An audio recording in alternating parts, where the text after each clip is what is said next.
Pendant des décennies, Anne Sylvestre a été perçue comme une voix rassurante pour les enfants, une présence douce, enveloppée d'innocence et de mélodie.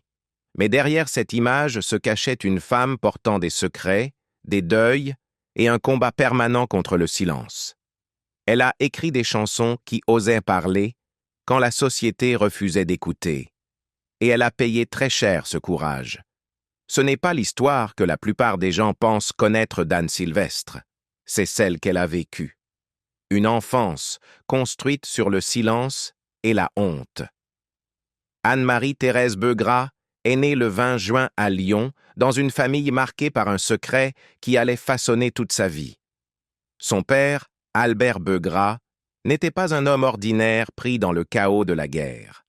Il fut l'un des plus proches collaborateurs de Jacques Doriot, figure majeure du fascisme français durant l'occupation allemande.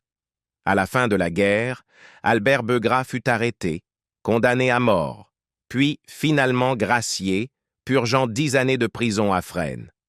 Pour Anne, cela ne relevait pas d'une note de bas de page politique. C'était une fracture d'enfance qui ne se refermerait jamais.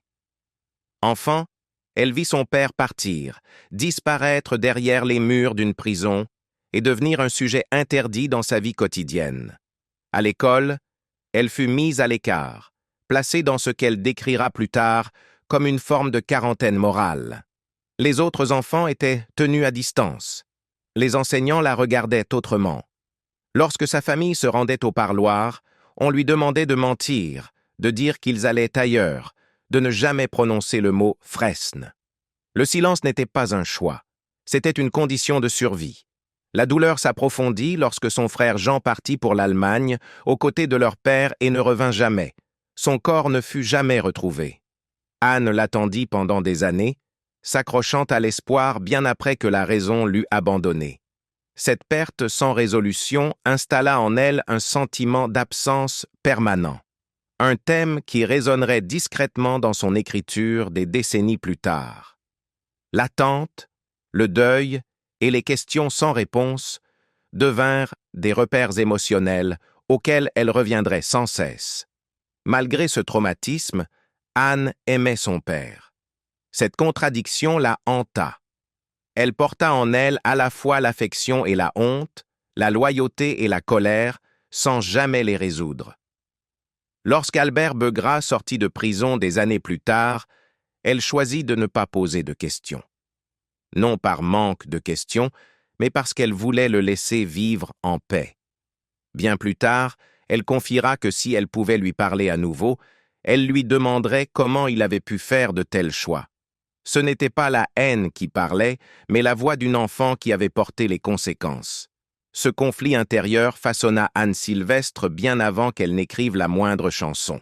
Elle comprit très tôt que la société pouvait détourner le regard, que la vérité pouvait isoler et que le silence pouvait être imposé par la peur.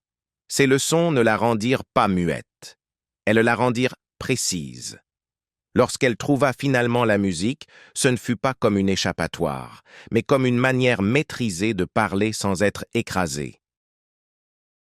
Au moment où elle s'installa à Paris et abandonna ses études de lettres pour se consacrer à la chanson, Anne avait déjà compris quelque chose que beaucoup d'artistes apprennent bien plus tard. Les mots peuvent blesser, mais ils peuvent aussi survivre.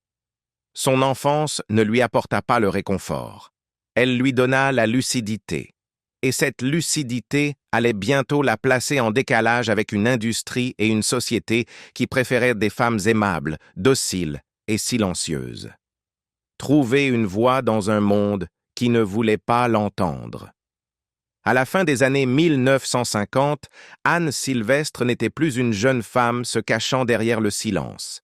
Elle avait commencé à écrire des chansons qui semblaient simples, mais dont la surface calme dissimulait des arêtes vives.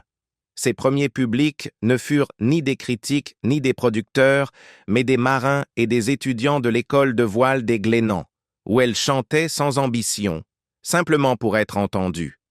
Quelqu'un lui conseilla alors de passer une audition auprès d'un directeur de cabaret nommé Michel Valette. Elle mit une année entière avant de trouver le courage d'y aller. Lorsqu'elle s'y rendit enfin, elle chanta tout son répertoire d'une traite. Elle fut engagée immédiatement. Ses débuts professionnels se déployèrent dans le monde intime des cabarets parisiens, des lieux où les paroles comptaient plus que le glamour et où un artiste ne pouvait pas se cacher derrière la production. Elle se produisit à La Colombe, puis circula dans un réseau de salles modestes, mais influentes, comme la Contrescarpe, chez Moineau et les Trois Baudets.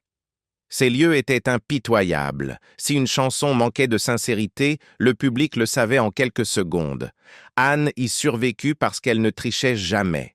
Elle chantait telle qu'elle était, accompagnée de sa guitare, avec une interprétation directe et dépouillée. La radio suivit rapidement. Les auditeurs reconnurent quelque chose d'inhabituel dans sa voix, une retenue alliée à une intelligence aiguë. Ses premiers enregistrements ne reposaient ni sur l'emphase théâtrale, ni sur des arrangements à la mode.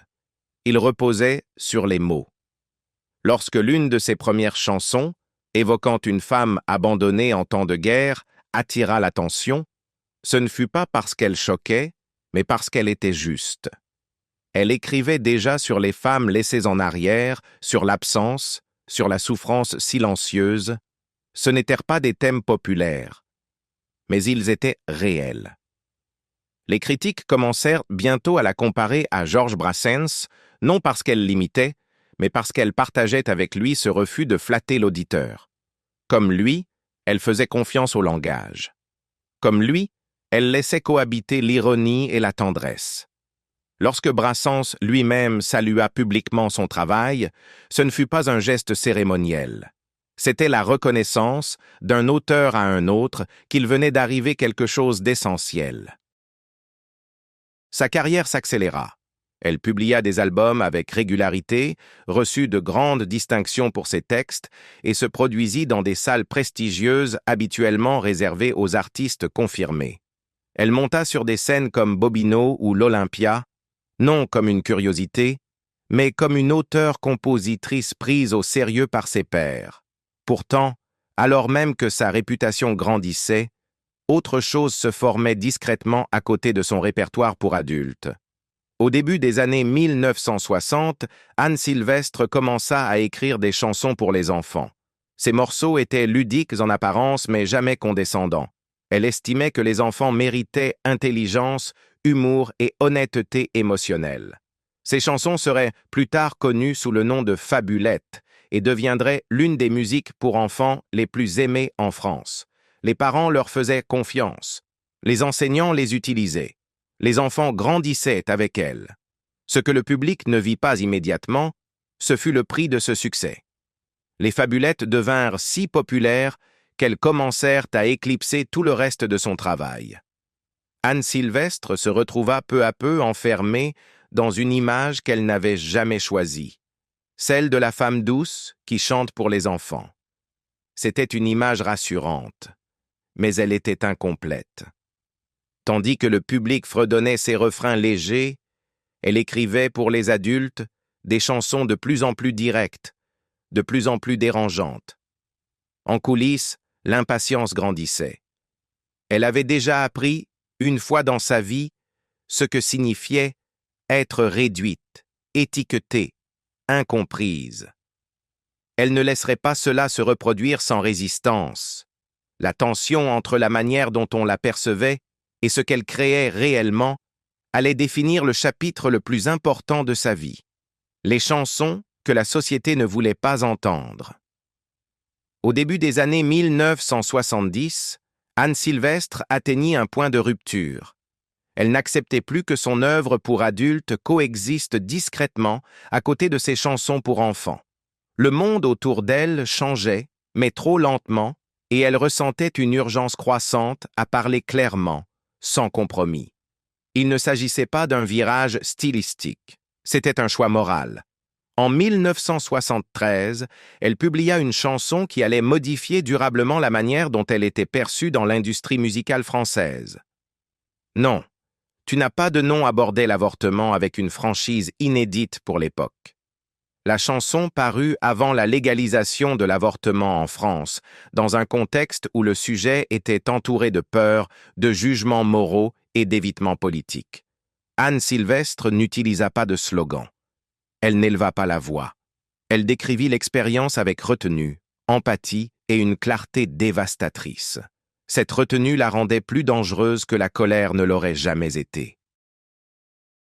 La réaction fut immédiate. Les radios refusèrent de diffuser la chanson. Les producteurs de télévision évitèrent de l'inviter. Certains critiques l'accusèrent de provocation. D'autres jugèrent la chanson inappropriée. Mais les femmes, elles, écoutèrent. Elles s'y reconnurent. La chanson circula malgré tout, de main en main, de disque en disque, de conversation en conversation. Des années plus tard, on reconnaîtrait qu'elle avait profondément marqué Simone Veil lors du combat pour faire adopter la loi sur l'avortement. À l'époque, pourtant, Anne en paya le prix par le silence. Plutôt que de se retirer, elle alla plus loin. Elle écrivit « Une sorcière comme les autres », une chanson qui démantelait des siècles de stéréotypes sur les femmes, l'âge, le pouvoir et la différence. Elle écrivit sur le travail domestique, sur le désir, sur les corps jugés et contrôlés par les autres.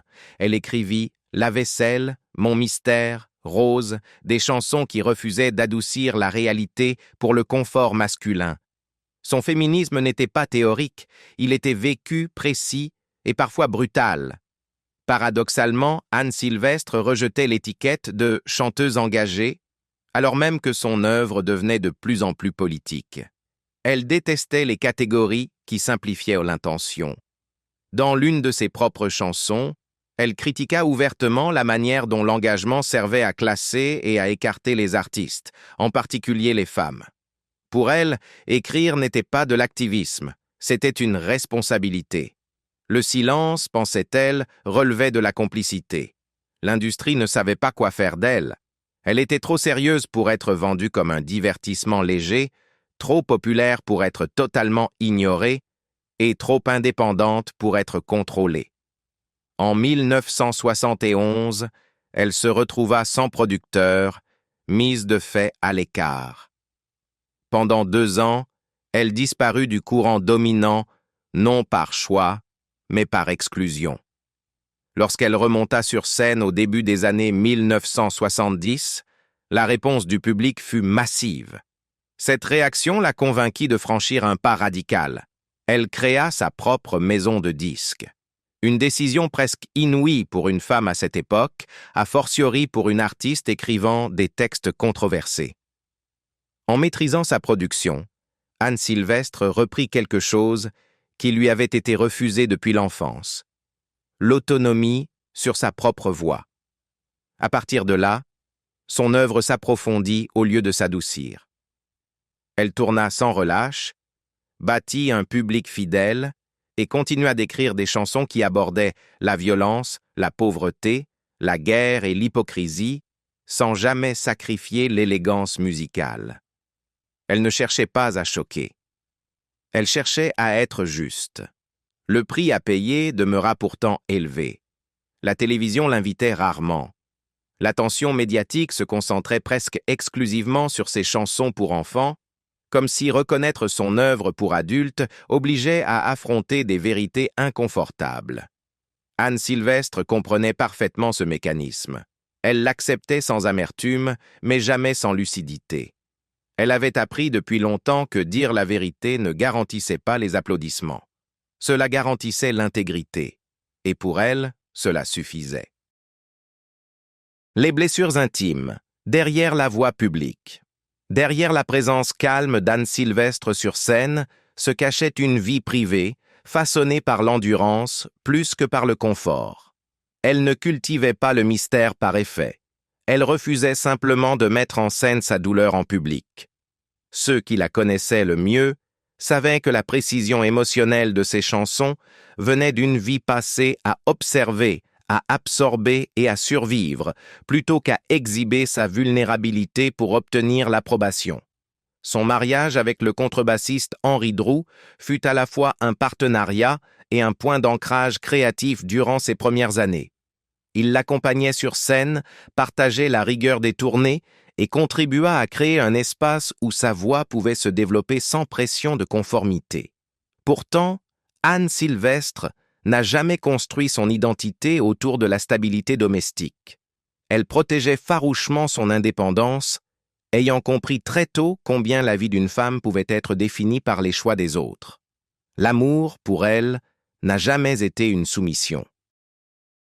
À mesure que sa carrière s'étendait dans les années 1970 et 1980, elle transforma sa présence scénique.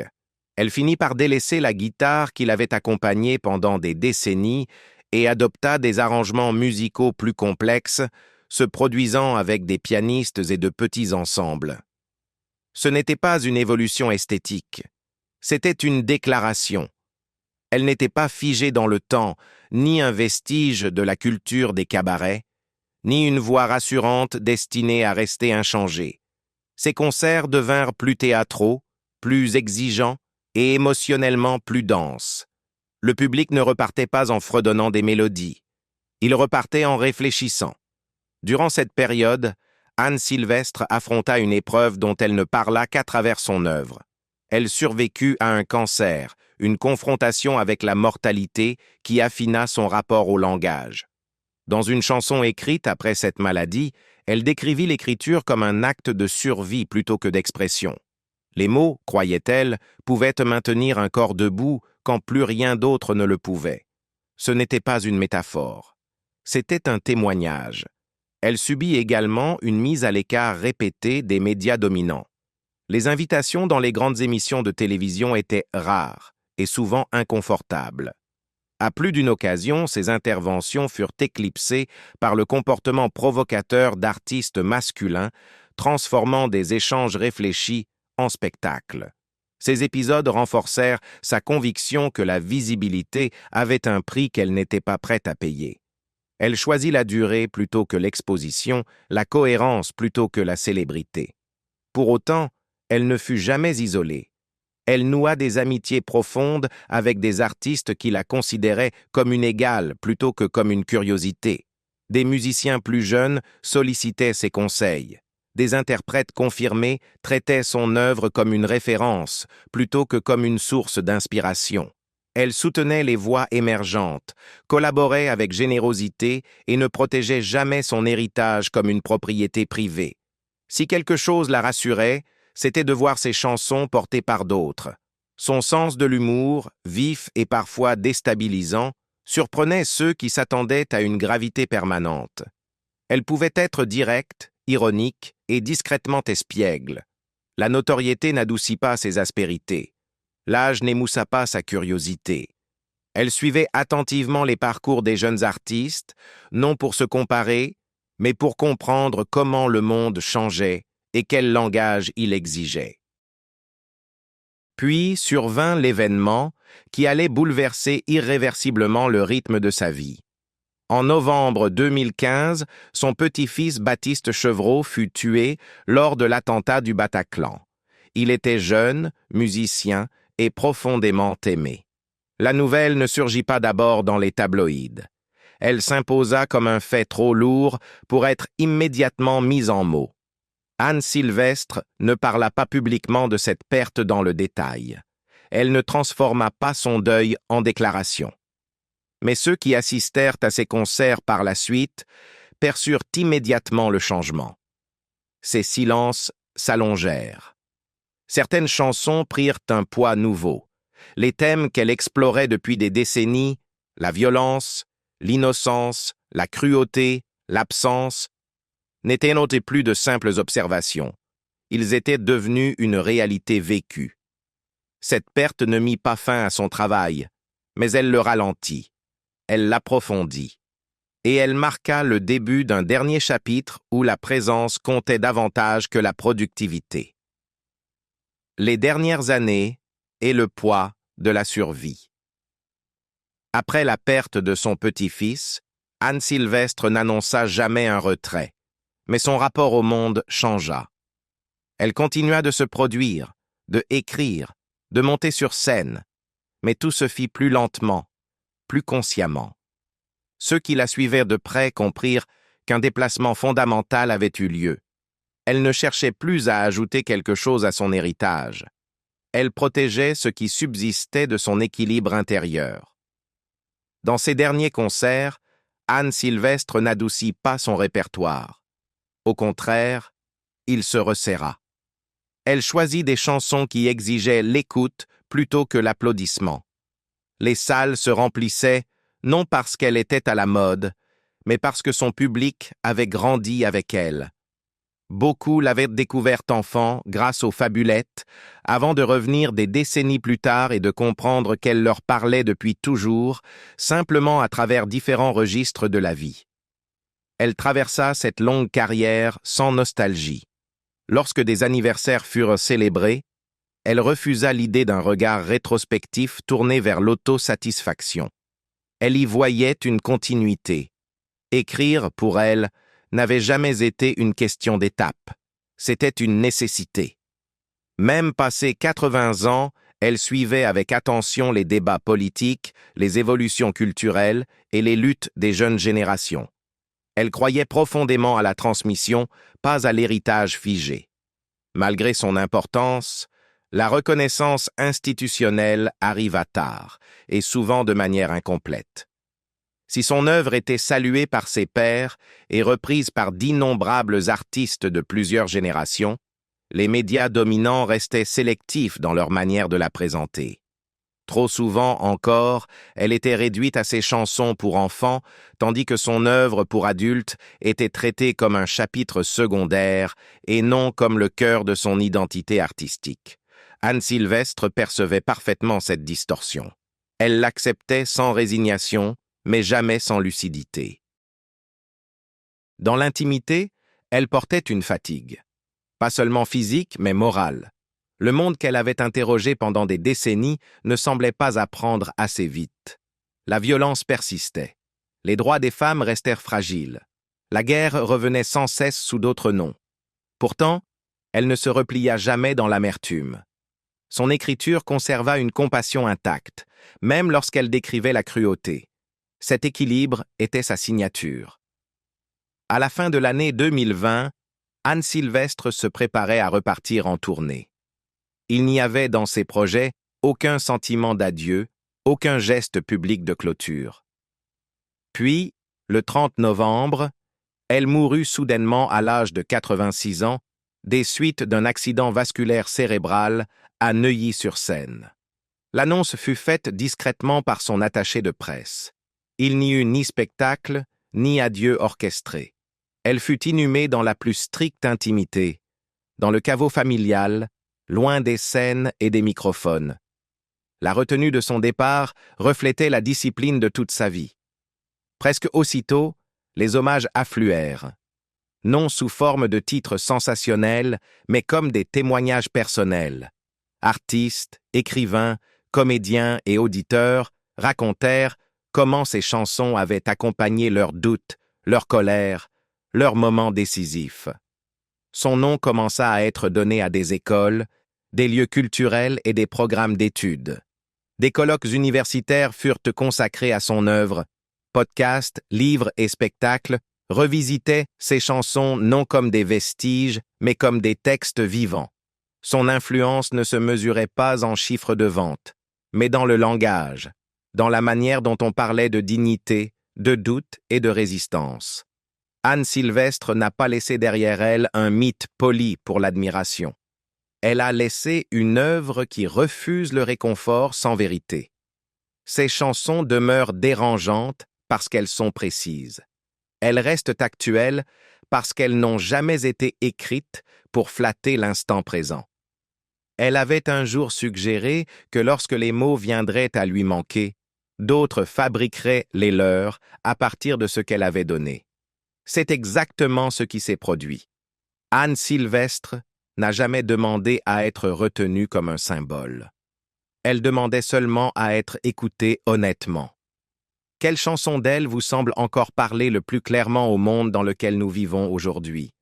Partagez votre avis et si sa voix vous est restée plus longtemps qu'une simple mélodie, n'oubliez pas de vous abonner et de faire vivre la discussion.